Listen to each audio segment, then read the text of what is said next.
Assalamualaikum warahmatullahi wabarakatuh. Perkenalkan, nama saya Rini Astuti dengan BP 1911021026.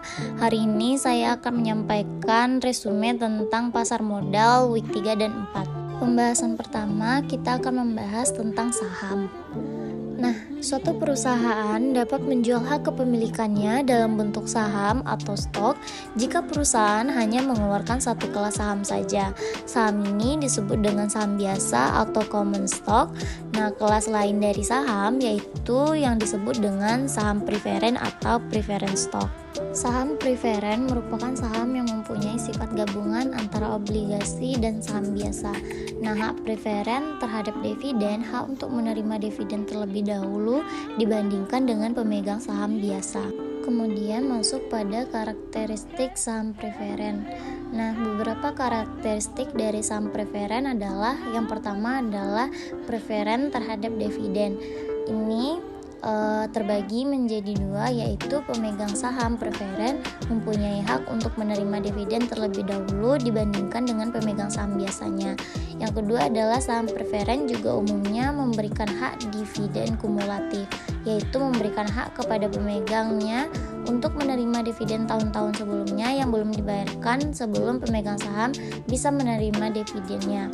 Kemudian adalah preferen pada waktu likuiditas. Nah, saham preferen mempunyai hak terlebih dahulu atas aktiva perusahaan dibandingkan dengan hak yang dimiliki oleh saham biasa pada saat terjadinya likuidasi. Kemudian masuk pada macam-macam saham preferen. Yang pertama adalah convertible preference stock, atau untuk menarik minat investor yang mempunyai saham biasa. Beberapa saham preferen menambahkan bentuk di dalamnya yang memungkinkan pemegangnya untuk menukar saham ini dengan saham biasa dengan rasio penukaran yang sudah ditentukan. Yang kedua adalah callable preference stock. Bentuk lain dari saham preferen memberikan hak kepada perusahaan yang mengeluarkan atau membeli kembali saham ini dari pemegang saham pada tanggal tertentu di masa mendatang dengan nilai yang tertentu. Nah, harga tebusan ini biasanya lebih tinggi dari nilai nominal sahamnya. Yang ketiga adalah floating atau adjustable rate preference stock atau ARP. Saham preferen ini merupakan saham inovasi baru di Amerika Serikat yang dikenal pada tahun 1982. Nah, saham preferen ini tidak membayar dividen secara tetap, tetapi tingkat dividen yang dibayar tergantung dari tingkat return dan dari sekuritas atau treasury bill-nya. Kita masuk pada materi saham biasa. Nah, jika perusahaan hanya mengeluarkan satu kelas saham saja, saham ini biasanya dalam bentuk saham biasa atau common stock.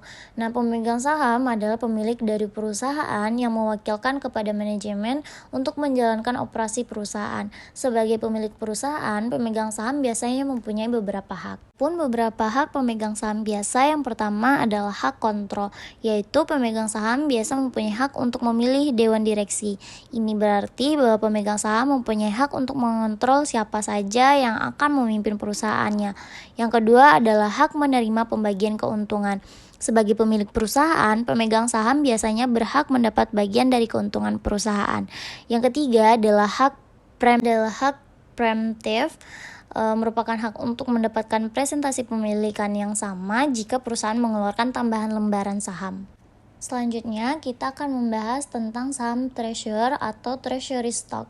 Adalah saham milik perusahaan yang sudah pernah dikeluarkan dan beredar yang kemudian dibeli kembali oleh perusahaan untuk tidak dipensiunkan tetapi disimpan sebagai treasury. Nah, perusahaan emiten membeli kembali saham yang beredar sebagai saham treasury dengan beberapa alasan. Yang pertama, akan digunakan dan diberikan kepada manajer-manajer atau karyawan di dalam perusahaan sebagai bonus. Yang kedua, meningkatkan volume perdagangan di pasar modal dengan harapan meningkatkan nilai pasarnya. Yang ketiga, memberikan sinyal kepada pasar bahwa harga saham tersebut murah sehingga perusahaan mau membelinya kembali. Yang keempat, mengurangi jumlah lembar saham yang beredar untuk menaikkan laba per lembarnya. Yang kelima adalah alasan khusus lainnya dengan mengurangi jumlah saham yang beredar sehingga dapat mengurangi kemungkinan perusahaan lain untuk menguasai jumlah saham secara mayoritas dalam rangka pengembalian alih tidak bersahabat atau hostile takeover. Selanjutnya kita masuk pada materi nilai saham. Nah, beberapa nilai yang berhubungan dengan saham yaitu nilai buku atau book value, nilai pasar atau market value, dan nilai intrinsik atau intrinsic value. Nilai buku merupakan nilai saham menurut pembukuan perusahaan. Nilai pasar merupakan nilai saham di pasar saham, dan nilai intrinsik merupakan nilai sebenarnya dari saham. Nah, memahami ketiga konsep nilai ini merupakan hal yang perlu dan berguna karena dapat digunakan untuk mengetahui saham mana saja yang bertumbuh atau growth dan yang murah atau undervalued. Dengan mengetahui nilai buku dan nilai pasar, pertumbuhan perusahaan dapat diketahui. Kemudian nilai buku dan nilai-nilai lain yang berhubungan. Untuk menghitung nilai buku suatu saham, beberapa nilai yang berhubungan dengannya perlu diketahui. Nilai ini adalah nilai nominal atau par value, agios saham atau additional paid in capital atau in excess of par value, atau yang ketiga nilai modal yang disetor atau paid in capital, dan laba yang ditahan atau retained earnings. Kemudian nilai pasar. Nilai pasar atau market value berbeda dengan nilai buku. Jika nilai buku merupakan nilai yang dicatat pada saat saham dijual oleh perusahaan, maka nilai pasar adalah harga saham yang terjadi di pasar bursa pada saat tertentu yang ditentukan oleh pelaku pasar. Nilai pasar ini ditentukan oleh permintaan dan penawaran saham bersangkutan di pasar bursa. Selanjutnya adalah nilai intrinsik atau nilai fundamental atau fundamental value. Nah, nilai intrinsik itu sendiri adalah nilai seharusnya dari suatu saham. Nah, dua macam analisis yang banyak digunakan untuk menentukan nilai sebenarnya dari saham adalah analisis sekuritas fundamental atau fundamental security analysis atau analisis perusahaan atau company analysis dan analisis teknis. Jadi selanjutnya adalah indeks harga saham dan corporate action. Nah, indeks harga saham adalah harga saham yang dinyatakan dalam angka indeks. Indeks saham digunakan untuk tujuan analisis dan menghindari dampak negatif dari penggunaan harga saham dalam rupiah. Corporate action yang dilakukan oleh perusahaan dapat merusak analisis apabila menggunakan harga saham dalam rupiah tanpa dikoreksi terlebih dahulu. Dengan menggunakan indeks saham dapat dihindari kesalahan analisis walaupun tanpa koreksi. Nah, setiap bursa efek akan menetapkan angka basis indeks yang berbeda, yaitu ada yang dimulai dengan basis 100, 500, atau 1000. Jenis indeks dapat dikelompokkan menjadi 3, yaitu indeks harga saham individu, indeks harga saham parsial, indeks harga saham gabungan. Pertama adalah indeks harga saham individu. Nah, di atas merupakan perhitungan dari indeks harga saham individu.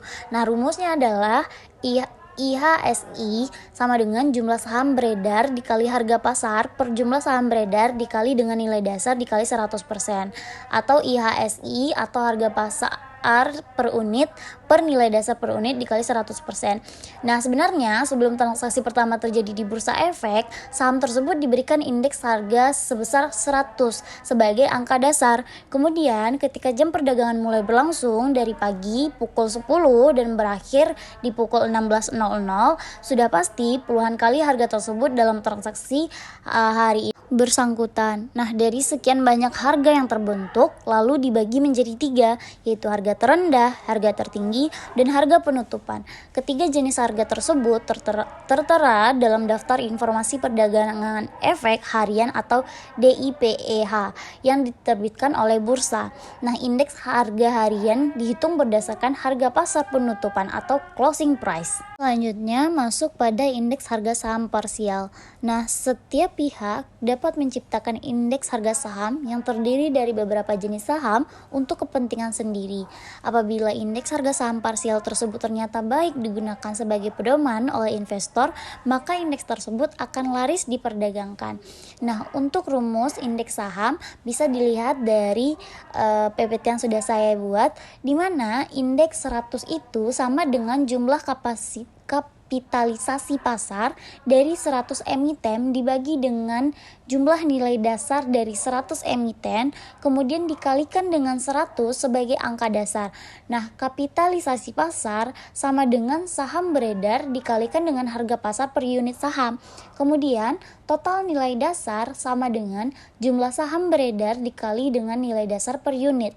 Sehingga indeks 100 berarti indeks dari 100 jenis saham. Kemudian angka dasar. Angka dasar ditetapkan oleh bursa efek dan setiap bursa efek dapat menggunakan angka dasar yang berbeda seperti BES atau menggunakan angka dasar 500 sedangkan BEJ menggunakan angka dasar 100. Pada awalnya BES menggunakan angka dasar 100 tetapi kemudian mengubahnya menjadi 500. Oleh karena itu, para analisis efek harus berhati-hati terhadap indeks harga saham terutama yang angka dasarnya mengalami perubahan. Kemudian kita masuk pada corporate action. Corporate action adalah tindakan perusahaan untuk melakukan pertama, panggilan rapat umum pemegang saham atau RUPS. Yang kedua, pengeluaran saham baru melalui right issue. Yang ketiga, pengeluaran saham baru melalui waran. Yang keempat, pengeluaran saham baru melalui convertible bonds. Yang kelima, menambahkan jumlah saham melalui split. Yang keenam, menambahkan jumlah saham melalui saham bonus. Yang ketujuh, menambahkan jumlah saham melalui dividen saham. Penerbitan right issue sendiri itu terjadi ketika perusahaan berhasil menambahkan modal melalui penawaran umum kepada masyarakat, tetapi masih juga kekurangan modal, maka perusahaan dapat mencari tambahan modal melalui emisi yaitu right issue. Kemudian di dalam right issue ada namanya harga saham teoritis. Nah, jumlah saham lama adalah 100 juta unit dan jumlah saham baru adalah 200 juta unit. Sehingga satu saham lama menerima dua saham baru atau ditulis dengan notasi right 1:2. Sementara saham lama di pasar adalah strike price. Nah, untuk lebih jelasnya kita lihat dengan perhitungan harga saham teoritis dengan rumus yang telah saya jabarkan di atas. Kemudian ada beberapa jenis lainnya seperti penerbitan waran, penerbitan convertible bonds, tindakan split atau penerbitan saham bonus. Baiklah, sekian resume yang dapat saya sampaikan. Mohon maaf jika ada kesalahan. Saya akhiri dengan wabillahi taufiq wal hidayah. Assalamualaikum warahmatullahi wabarakatuh.